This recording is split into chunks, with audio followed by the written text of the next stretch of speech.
दिदी, हेर्नुहोस् त त्यो मान्छेलाई एक्लै माछा समातिरहेको छ। मैले त्यही हेरिरहेको छु। एक्लै छ, तर यसले धेरै माछा समातेको छ।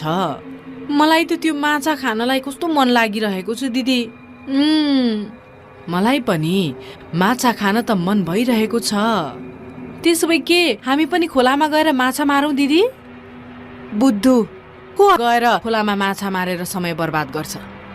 हामी त त्यही माछा खान्छौँ जो यो मान्छेले समातिरहेको छ। तर त्यो मान्छेले हामीलाई आफ्नो माछा किन दिन्छ? त्यो त यसरी।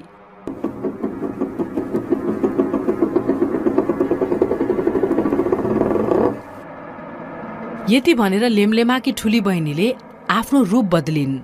यस्तो पो दिदी, त्यसो भए तपाईँ अब एउटा केटीको रूप लिएर त्यसलाई माया जालमा पारेर त्यो माछा लिएर आउनुहुन्छ।